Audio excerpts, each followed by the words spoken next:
Yento so na yemfa nkwa yensam foforo emu na nana na de hye wa Asante Apragya Asante Achim South mensimu Asante se eye wo mu ye bebre won school dan bia no wo mu se benfie nsuni bepem sa be yenwie school dan no ha won wadwen nana na de hye de ato Adom Kasee anim se be yampenfo ebetie se suku dan ya wo hyase ya wonti bi nwie dai nanka beboa pa ama adesiane adehwe akoso ewo Apragya ye no Asante Achim South mensimu Asante mantemu nanso nei akanwura mu a awo ene emuadom a na edi mu agro won mo hye ntampenso afa hono mo ho ene okotena abo won sesen wo ho anakwasi akwamafo Apragya manhene oni Adom Kasee amane boni kwasisia ho etwetwe enkomo ene odi tu dwase sese wo ba ne kuro no so a adesuafo pii na da so etete nuase esua de sento betoto asra ban ankorankora no nwumeko awodo sada Roma omremu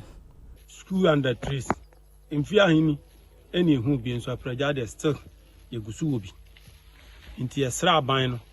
se we de o meye yemwa no ba bi aya yakopem no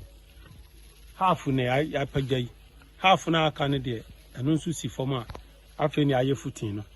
nti o meboaye na enye ne yemoso na ayema 6 classroom block Janet yebo a chwechwe ni ewokro no emu ono so editu dwase emofrey eni o mayi dache senti saban amamudi a enyade ebebo akra school dan kwani timu esuade ne enye yeti duase nkwani ba school no mudi agromu nya kwan suande lack of facilities bebre de nya hwen fan suade the school dan musi amayan so na kan wram ye ni oboafo bia mane beboa ti ebeslesa aban ba beboa nye timesi school dan nkwa na nya nimdie papa de suade esa ko bi e won ka etwem ne nkwa na ehwe omu focus won ade na ye trem no so kromafo bi nso ni Adom Kasee etwetwe enkomo eni abusuanfo akeka ye ho abom adro ye de oman adwuma ya ebinum kura bamabu enso committee chairman de yeguso